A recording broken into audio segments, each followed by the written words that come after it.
warahmatullahi wabarakatuh. Perkenalkan, nama saya Nadia Putri Indah dengan NPM 2115310091 dari Prodi Manajemen Fakultas Sosial Sains. Sebelumnya saya ucapkan terima kasih kepada dosen pengampu pada mata kuliah Manajemen Keselamatan dan Kesehatan Kerja, Ibu Ika Malika SEMM, yang sudah memberikan tugas ini sebagai bentuk pemenuhan dari ujian akhir semester. Pada video ini saya akan menjelaskan terkait apa saja sih yang menjadi faktor-faktor dari resiko kecelakaan kerja yang kita alami. Nah, pada pertemuan sebelumnya yang sudah dijelaskan oleh Ibu Ika Malika di kelas, adapun faktor-faktor yang menjadi kecelakaan kerja itu sendiri disebabkan oleh 3 faktor.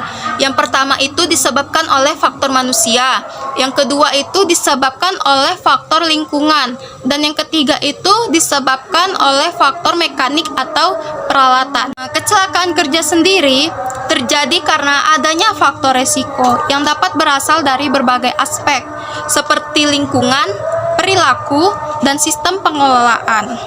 Kecelakaan kerja merupakan peristiwa yang tidak diinginkan oleh setiap manusia. Iya dong, siapa yang menginginkan kecelakaan kerja pada saat kita bekerja? Pasti nggak ada yang mau kan? Nah, maka dari itu kecelakaan kerja merupakan peristiwa yang tidak diinginkan dan dapat menimbulkan kerugian baik bagi para pekerja, yaitu diri kita sendiri, maupun bagi perusahaan. Untuk mencegah terjadinya kecelakaan kerja tersebut, pentingnya bagi kita memahami faktor-faktor resikonya. Sebelumnya saya sudah sebutkan mengenai 3 faktor yang menjadi resiko kecelakaan kerja. Yang pertama itu disebabkan oleh faktor manusianya itu sendiri, yakni dari ketidakdisiplinan kita yang tidak mengikuti prosedur kerja yang telah ditetapkan, lalu bisa jadi melanggar aturan keselamatan kerja, atau kita bisa jadi lalai, yakni seperti kita bekerja sambil bermain. Nah, itu bisa menjadi faktor diri kita itu celaka saat bekerja. Lalu yang kedua, karena faktor kelelahan, kurangnya istirahat saat bekerja terlalu lama, atau kondisi fisik yang tidak prima dapat menyebabkan mengurangi konsentrasi dan meningkatkan resiko dari kecelakaan kerja. Lalu yang ketiga, itu terjadinya kesalahan komunikasi, yakni dapat berupa miskomunikasi antara pekerja atau pekerja dengan atasannya, dapat menyebabkan kesalahan dalam melaksanakan tugas. Lalu kurangnya pelatihan. Pekerja yang tidak memiliki pengetahuan dan keterampilan yang cukup tentang pekerjaan yang dilakukan akan lebih mudah mengalami resiko dari kecelakaan kerja. Faktor resiko penyebab terjadinya kecelakaan kerja yang kedua, yakni pada faktor lingkungan. Pencahayaan yang tidak akurat bisa menyebabkan kesulitan dalam melihat dan meningkatkan resiko dari kecelakaan kerja. Ventilasi yang buruk juga menjadi salah satu penyebab faktor lingkungan yang bisa menyebabkan terjadinya kecelakaan kerja. Udara yang tidak segar dan lembab dapat menyebabkan gangguan pernapasan dan mengurangi dari konsentrasi saat kita bekerja. Lalu bisa jadi dikarenakan lantai yang licin, lantai yang basah berminyak, atau tidak dapat menyebabkan terpeleset dan terjatuh pada saat kita bekerja. Lalu faktor penyebab terjadinya resiko kecelakaan kerja yang ketiga, yakni faktor mekanik atau faktor peralatan itu sendiri.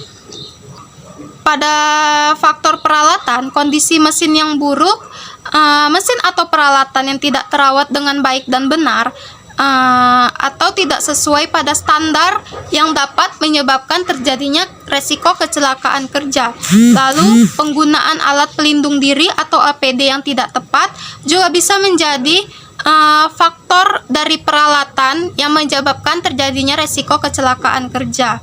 Tidak menggunakan APD yang sesuai atau menggunakan APD yang rusak dapat meningkatkan resiko cedera. Lalu desain mesin yang tidak ergonomis. Desain mesin yang tidak sesuai dengan postur tubuh pekerja dapat menyebabkan kelelahan atau mungkin meningkatkan resiko cedera otot atau tulang. Dari 3 faktor yang saya sebutkan pada sebelumnya, terdapat 3 faktor lainnya yang menjadi penyebab dari resiko terjadinya kecelakaan kerja, yakni bisa disebabkan karena faktor kimia, meliputi paparan bahan kimia berbahaya seperti gas beracun atau uap berbahaya atau cairan dari korosif juga bisa menyebabkan terjadinya kecelakaan kerja. Lalu bisa jadi disebabkan karena faktor biologis, kontak dengan mikroorganisme seperti bakteri, virus, jamur, atau hewan yang dapat menyebabkan penyakit. Lalu bisa disebabkan karena faktor psikososialnya, yakni beban kerja yang berlebihan, tekanan kerja, konflik, atau stres psikologis yang berpengaruh pada perilaku kita saat bekerja. Selanjutnya saya akan menjelaskan mengenai contoh kasus penyebab dari resiko kecelakaan kerja. Yang pertama itu yang disebabkan oleh faktor manusia seperti ketidakdisiplinan. Semisalnya seorang pekerja yang terkena luka bakar akibat mengabaikan peringatan jangan sentuh pada mesin yang saat sedang beroperasi. Tapi yang namanya manusia terkadang itu memiliki sifat yang kayak suka penasaran. Makin dilarang itu katanya makin perintah itu adalah larangan. Makanya di situ sering terjadi kecelakaan kerja. Lalu karena faktor kelelahan, seorang operator forklift mengalami kecelakaan karena mengantuk saat bekerja malam. Lalu pada faktor yang kedua itu faktor yang disebabkan oleh lingkungan. Contoh kasus yang saya ambil di sini seperti pencahayaan yang tidak akurat. Seorang pekerja bisa saja jatuh dari tangga disebabkan karena tidak melihat lubang di lantai akibat pencahayaan yang kurang baik atau bisa dikatakan buruk.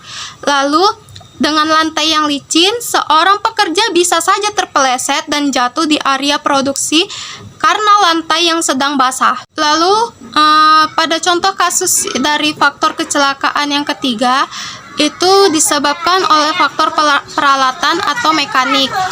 Saya ambil contoh pada kasus dari kondisi mesin yang kurang buruk. Sebuah mesin produksi bisa saja mengalami kerusakan dan melukai seorang pekerja karena tidak dilakukan perawatan secara berkala, atau bisa jadi dikarenakan mesin itu sudah rusak dikarenakan faktor usia dari peralatan dan mesin itu sendiri. Bisa dikatakan mesin itu sudah tua. Lalu disebabkan oleh bisa jadi dikarenakan penggunaan APD yang tidak tepat. Contohnya itu seperti tukang las yang mengalami luka bakar pada wajah karena tidak menggunakan pelindung wajah.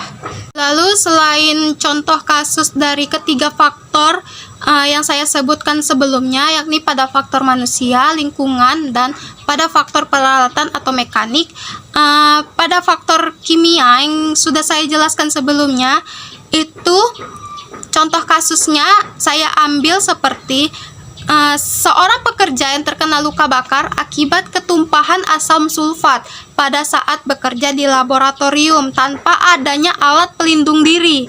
Dampak yang ditimbulkan itu apa? Bisa jadi kerusakan kulit, luka bakar, atau gangguan kesehatan permanen. Lalu pada faktor biologis, contoh kasusnya seperti tenaga kesehatan yang terinfeksi virus hepatitis B akibat jarum suntik bekas pasien yang tidak dikelola dengan benar. Bisa jadi saya ambil seperti pada contoh kasus pada COVID-19 kemarin itu yang terjadi pada tahun 2019, banyak tenaga medis yang hingga akhirnya wafat disebabkan karena terpapar oleh virus itu sendiri, virus COVID-19 itu tadi. Lalu ada faktor psikososialnya, semisal seorang karyawan yang mengalami kecelakaan saat mengoperasikan forklift karena stres kerja dan kurangnya tidur. Dampak yang ditimbulkan apa? Kerusakan barang, cedera, atau bahkan korban jiwa.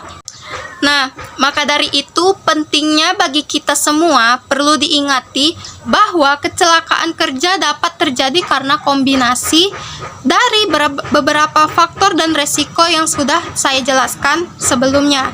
Oleh karena itu, upaya pencegahan kecelakaan kerja yang harus dilakukan secara komprehensif dengan melibatkan semua pihak yang terkait, mulai dari manajemen perusahaan, dari pekerjanya hingga pemerintah itu sendiri. Sekian pemaparan materi untuk UAS yang saya sampaikan. Lebih dan kurang saya mohon maaf pada Ibu Ika Malika selaku dosen pengampu pada mata kuliah Manajemen Keselamatan dan Kesehatan Kerja. Apabila saya ada kurang, saya mohon maaf. Assalamualaikum warahmatullahi wabarakatuh.